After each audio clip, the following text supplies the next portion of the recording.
Hey guys, welcome back to day 2. I hope you are as excited as I am to learn more about how World War II impacted America and Alabama. All right, in 1939, another terrible war began in Europe. This time, the Axis powers, which were Germany, Italy, and Japan, went to war with the Allied powers, which was Great Britain, France, China, and the Soviet Union. Again, the United States vowed that they were going to stay out of it.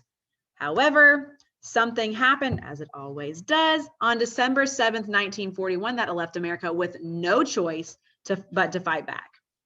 On that date, Japanese airplanes dropped bombs on the U.S. naval base at Pearl Harbor in Hawaii. So just like with World War I, when the German U-boats would not stop attacking American ships in the seas, this time Japan dropped bombs on a naval base, a Navy base, at Pearl Harbor in Hawaii on December 7th, 1941. And that is what got us back to joining into the war again, even though we said we weren't going to do that. Thousands of soldiers died and many American ships were sunk. After the Japanese attack on Pearl Harbor, the United States declared war on Japan and the other Axis countries. Because remember, when they're all working together, you declare war on all of them, okay?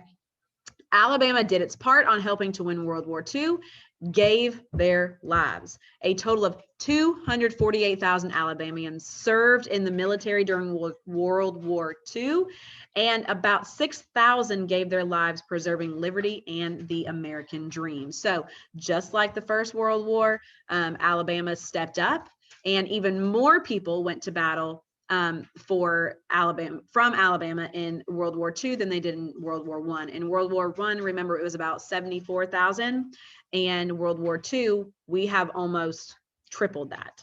So good stuff coming from Alabama. Those who stayed home helped with the war effort as well. Again, just like in World War I, you didn't have to be overseas to feel like you were helping with the war effort.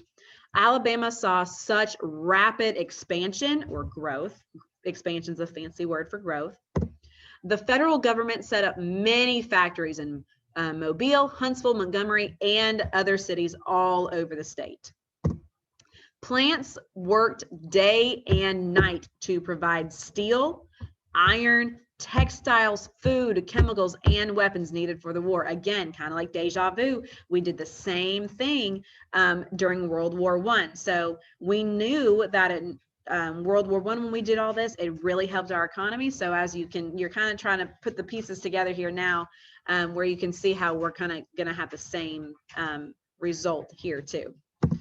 Alabama shipbuilders were completing more than one new Navy ship per week. So that is awesome, especially when you've got to get overseas. You need a lot of ships to get over there. So they were completing more than one every single week. And those ships weren't small either.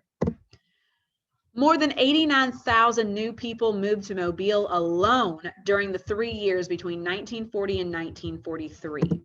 Incredibly, Alabama led other states in the proportion of its citizens who bought war bonds and victory bonds, kind of like the Liberty bonds that they sold in World War I to support the war effort. So that is crazy. Out of all the states, Alabama led everyone else.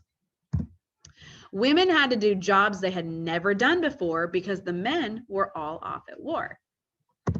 Women worked in factories, they made airplanes and ships, they drove trucks, ran machines, and worked on assembly lines. So women proved that they could kind of hold their end of the deal too, even when there weren't men to do men jobs. Japan was the last of the Axis powers to give up the fight. So whereas everyone else that was fighting with Japan and the Axis powers had given up, Japan was still pushing through. They did sign the final terms of surrender on board of the battleship Missouri on September 2nd, that's supposed to say 1945, not 1045. Ooh, a long time ago, 1945. I apologize about that. Alabamians, along with other people all over the world, breathed a sigh of relief, and they finally looked forward to peaceful times. All righty, guys, that is it for today. Very information heavy make sure that you kind of go back through it and are looking at it as you are completing your assignments for today so you do not miss anything. All right, guys, have a great day. A break from social studies tomorrow, but I will see you on Thursday to wrap this week up.